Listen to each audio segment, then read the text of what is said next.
되는데 촬영하고 있다고. 네, 반갑습니다. 소식입니다. 네, 정부가 한덕수 총리 주재로 국무회의를 열고 야당이 강행 처리한 김건희 여사 특검법과 최상정 특검법, 지역 확대법에 대한 대통령의 제2요구권, 즉 거부권 건의하는 상정에 심의에 들어갔습니다. 네, 이 세 개 법안은 지난 19일 국회 본회의에서 국민의힘이 표결에 불참한 가운데 야당 주로도 가결이 됐고 같은 날 정부로 넘어왔습니다. 국회에서 정부로 넘어온 법안은 15일 안에 처리하게 되어 있어서 윤석열 대통령은 다음 달 4일까지 거부권을 행사할 수 있습니다. 새 법안을 두고 앞서 대통령 측은 반헌법적, 위헌적인 법안이라면서 거부권 행사 방침을 시사한 상태입니다.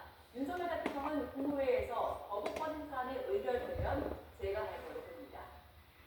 네, 방송통신심의위원회가 딥페이크 성범죄 형사물의 원천이 된 SNS, 텔레그램 측과 최근 첫 대면 신문서들을 마쳤는데요. 이와 관련해서 회의 결과 발표로 현장으로 가보겠습니다. 방송통신심의위원회 위원장 유입니다.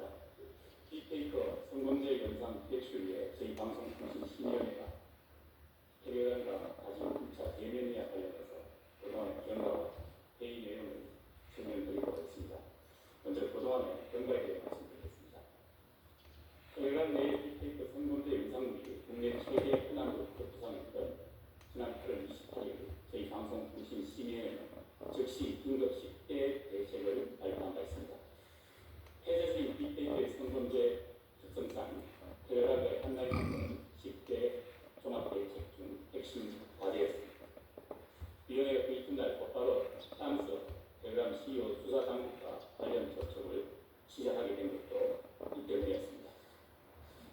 다음 달 30일에는 해외에 있는 일반 회담이 국제기구의 각각 위원장 명의의 사안을 발송하며 국제 공조를 시작했습니다. 불과 6일 만에 지난 3일 텔레그램 측이 위원회와 신뢰관계 구축을 희망하며 전격 접촉해왔고 전용 이메일 등 온라인 구축을 하게 되었습니다.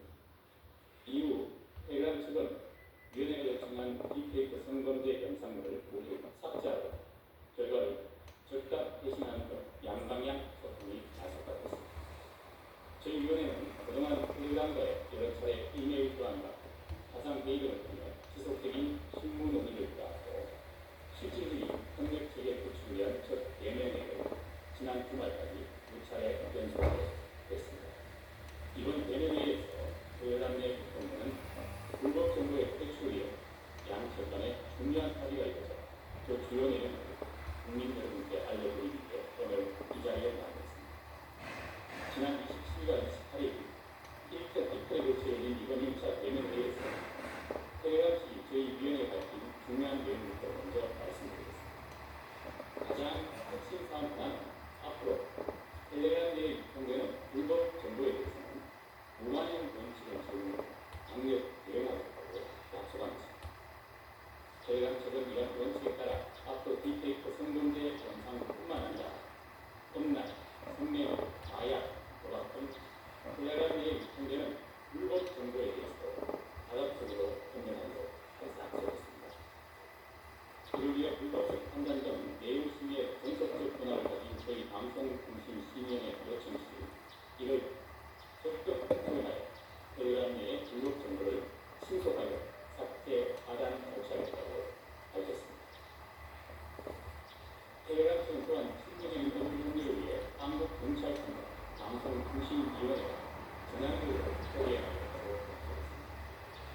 텔레그램 측은 앞으로 기존의 저희 방송통신심의위원회에 부탁된 온라인 외에 원단 지원과 상시 연결이 가능한 별도의 추가 온라인을 개설하고 실무자들을 정리하고 저희 위원회가 지속적인 업무 능력을 강화하기로 약속했습니다.